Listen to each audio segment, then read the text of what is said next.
Hey, right thinkers. Thanks for tuning in for your boy P Funk Thinking Right at my YouTube channel, doing what I do for you. Today, right isms 25 rules to live by, storytelling with a message in the story. I gave you the sixth sense. I gave you, why we have six senses, why we count the thought process. Today I'm just gonna give you the five senses and what they really represent. Break them down for you. Hopefully it'll be a little lesson in this one for you. I had it laid out a while ago. I'm just gonna break it down for you, get it to you, see how you like this one. Okay. Knowing by the senses. Five. Okay. First one, smell. Your first line of defense is smell. Okay. You have to smell it. Number one. You smell smoke. Okay. Lets you know to do what? Something going on. The smell of food will tell you if it's good or bad. When something don't smell good, you first thing you do, smell it. That tells you it's not good. The smell, okay, the smell or of the smell is like a warning sign. That's the first alarm system. When before you put it in your mouth, you should smell it. It's the old joke they said for the fellas. Once you get past the smell, you got it all licked. Okay, it's true, but that's what smell. If it ain't smelling right, I ain't licking. Whoa! All right, it's the child. So here we go. Sorry about that one. The smell is your first line of defense. Something's rotten in Denmark. Okay, I ain't going there. Next sense is sight. Once you smell something, if you smell something, next thing you want to do is what? See it. That's another built-in alarm system. The smell will alarm you to start looking for what? Cause something wrong. All right, here we go. Sense of sight. When you see, you can make decisions better by seeing it. If you're in a dark room and you go to smell smoke, you go to smell something right, and you can't see it, that's a problem. Okay? You need to be able to see. Sight is important. Sight is, sight is given so that you can make your way in life. You need to be able to see. And I tell you all the time, 20/20 vision is that third eye that don't see out, see in. Perfect vision. Sight. You want to be able to see inside yourself. It's a good way to check yourself. Okay? Next one is sight. Sight is given so you can make, oh, I just did that, excuse me. Sight you can live without, but it's important. It won't be easy. Being blind is not a good thing to be. Okay, I know somebody's blind and she's don't let it bother her. She's doing just fine. But most people psychologically can't deal with being blind. So it's a handicap to some, not a problem to others. Everybody's different. Everybody deal with situations different. Now, sight. You can enjoy the beauty of nature. You can see it unfold. You can see the sunrise. You can see the sunset. Sight is a valuable commodity. Until it's gone, you take it for granted. Close your eyes every now and then. Just try to walk around for a few minutes. Close your eyes in the dark. See how a blind person feels. In a lot of exercises, they do that to show you how a person without sight, how they go through life. Okay, understand that. Next one is the sense of hearing. Okay, you smell, you see. If it's making noise, the ear's gonna pick up what it hears. Crackling, it hears something moving around, all that stuff. That's what hearing does for you. Watch this. It's another built-in mechanism to hear. To hear is to be able to enjoy sounds of music, talk, etc. The ears picks up vibration and sound. Okay, it's good for it to be able to communicate. Okay. Next one is to hear is also alarm danger sounds like gunshots. Okay, car crashes, sirens. You need to be able to hear when I'm in the car driving. Woo woo woo! Siren, move over and get out the way. Cops. Ooh, they made the law. Get out the way. So you gotta be able to hear. All right. Now to hear, you are able to communicate with each other. We communicate by what? Verbally exercising hearing the letters and the words come out of my mouth. Do you understand the words coming out of my mouth? That's got to be able to hear. All right. Hearing is also to enjoy nature again. Hear the birds chirping, the good sounds. All right. Hearing is a sense you can also live without, and it won't be easy again. To not hear is you being deaf. What comes behind deaf? Dumb. That means you're not gonna be able to learn too much because you can't hear. It's gonna be a little problem. You're gonna have some issues. All right. Because your motor skills for hearing will cause other problems. The next one is the sense of touch. Okay, the fourth sense, touch. Touch is something is after you are sure it's safe. When you smell it, you see it, even hear it, before you put it in your mouth, okay, you need to touch it. See if it's good. Hot, cold, ready to eat. Okay, that's what touches do for you. Here we go. The sense of touch is something you are sure is safe.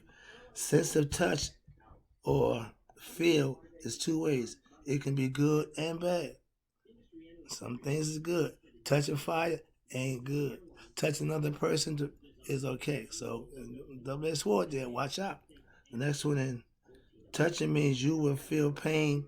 Touch with knowing things are hot, cold, etc.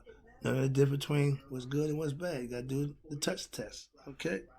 Your body has to be protected at all times from the weather, from the cold. When the summertime, you take off. Wintertime, you put on. Okay? Feeling. The body lets you know, yo, my man, cover me. It's get too hot. Yo, man, free me. So touch is important. The last one is taste, the sense of taste. The taste buds inside your mouth. Before you put something in your mouth, it should already pass all the 4 criteria before it go ingested to you. Okay? Taste is the last sense after others have been used. Yeah. If the first thing you want to do is taste something, you're going to have a problem. The last thing you want to do is taste. Okay? That's it. Out of all the senses, the taste is the last one. Why? Because before you put it in your mouth, you should already checked it out. That's why. Here you go. Taste is the last, but it's important of all the others. Taste is some we have, but don't always use right. Taste means taste buds inside your mouth.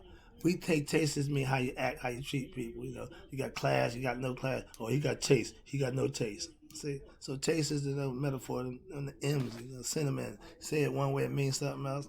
Okay, the next one is taste is found. Taste is different for everybody. We all have our own individual taste and what we like, what we don't like. That's taste. But when you're tasting something food-wise, again, everybody got an individual taste buds, what they do, what they don't like. Again, individual choice. We all have our own. Make yours. That's all. Next one is taste is for living a lifestyle is not always good. If your taste for living bougie and flamboyant and a little bit out there, ain't always good. When your taste is extravagant, when your taste is somewhat unique, like Michael Jackson had a taste for propofol. Older guys got taste for young kids. Perverse got taste for anything that will excite them or get them excited. These are all things that don't always end up good. You have them, but you don't always have to exercise them because it may not be a good thing. Okay? Having taste in something, you make a decision to like it or to want to desire to have it. When you taste something, you actually put it in your mouth. So 2 different things going on here. But you exercise your right to have taste. You also exercise your right to use your taste on whatever you choose to do. Be it good or bad, it's still yours. You're responsible for it. If you got good taste, the things that you put forth with that should end up good and positive for you. But if your taste is bizarre and little off, the beaten path, you're going to have some issues. We all know that. You don't always have to give in to your taste. You don't only have to let your desires and your perverted concepts play themselves out, because now that makes you a pervert. If you think perverted thoughts, if you got bad ideas that ain't really, if you don't act on them, that's just what they stay there. Once you bring it to the surface, Once you enact on it, once you start living that perverted concept that was 1 minute in your mind, and you bring it to life, oh, you're a pervert. Yeah, yeah, that's what makes it happen. You can't claim not to be something that defends or defines what it is you're doing. I hear people. Well, I had an argument today. I'm ambidextrous, but I ain't as good with my left hand. Well, you're an ambidextrous. Ambidextrous means you're just as good with either hand. You can do everything you need to do with either hand. Ambidextrous. That's the definition of it. Now, if you can do a few things with your left hand that ain't your dominant hand, that doesn't make you ambidextrous. That doesn't mean you adapted to a situation because your right hand got broken, so you had to learn the right left hand or do some function. That doesn't make you ambidextrous. When you can do both hands equally, that's ambidextrous. That's why it's a hard thing to do. Why? Because the brain don't work that way. The brain works either for the left side or the right side. It don't usually work in accordance with each other. A lot of times they had the test where the brain, you would ask a question and the person would think the answer, but if you had to say the answer, sometimes it can be two different things. Why? You got two different things going on in the brain. It's computing one and it's actualizing the other. So you got two different ways of thinking. That's why women think one way and men think the other way. That's a natural fact. That's the way it is. Excuse me. Yeah. When you are doing the things that you should be doing, when you're putting your best effort forward, you're doing the things that you need to be doing for you that will get you where you need to be, the senses is just for the physical world. You use them to get around here. In the spiritual world, where the senses is null and void, the unconscious, the subconscious, when you ain't relying on your taste, touch, smell, hearing, and feeling, you're in another state of mind. That's the subconscious state, the unconscious state. When you can be aware, when you're in that state of mind, now you elevate your senses to another level. The six. When I keep telling you about thinking, the thought process should be considered a sense, but they tend to not put it in there. That's why I did the show about the sixth sense for that purpose. Thinking is a must. If you think you can go through life without thinking, without having conscious thought process or concepts that you can metaphorically or philosophically use to benefit or better yourself, you ain't gonna make it. That's what it takes. That's what it's all about. It's there for that purpose, to be used for that purpose, for that reason, to elevate your thought concepts, your consciousness to another level. If you want to stay ignorant, if you want to be on a just, I ain't into all that. If you want to be the best you can be. I don't know what you're into, but you get another line real fast. That's the ticket to that reincarnation line. Because if self-improvement ain't what you're living for, why you living? And that's the whole kicker. To get to God means you got to do some things. You got to use the senses the way they implemented to show you these are things that you use. Why? Because God gave them to you for a reason to use while you're in the physical realm.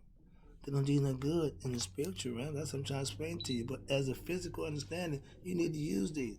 But you also need to use this, the thought process, thinking. Remember, I tell you, think. It ain't illegal yet. But if they're going to have the computers doing what we doing now, thinking, they won't need you. So it might be against the law to think on your own when they get the cyborgs going on, these cyborgs going, half man, half machine. I don't want to be neither one now. If my heart ticker go bad, I appreciate you giving me that thing that they got the pump, the heart, whatever it is. I deal with that. But a machine will never, ever substantiate or substitute God or the spirit that dwells in man. You can think it, you can conceptualize it any way you want. It won't ever be spiritual. It'll always be artificial intelligence. I don't need artificial love. I don't need artificial friendship. I don't need artificial flavoring and food, all that nonsense. So I sure don't need artificial God. That's where y'all headed. They're going to give you mechanical God, and they're going to say, okay, well, that's God. Spirits don't do machines. Machines don't do spirit. It's two different things. Don't put the two together. When you put black and white together, you get gray. I don't do gray. Gray ain't the best thing going. Why? Because this shows confusion between the two. Black, white, gray. I don't do gray. Let's keep it on the black and white side.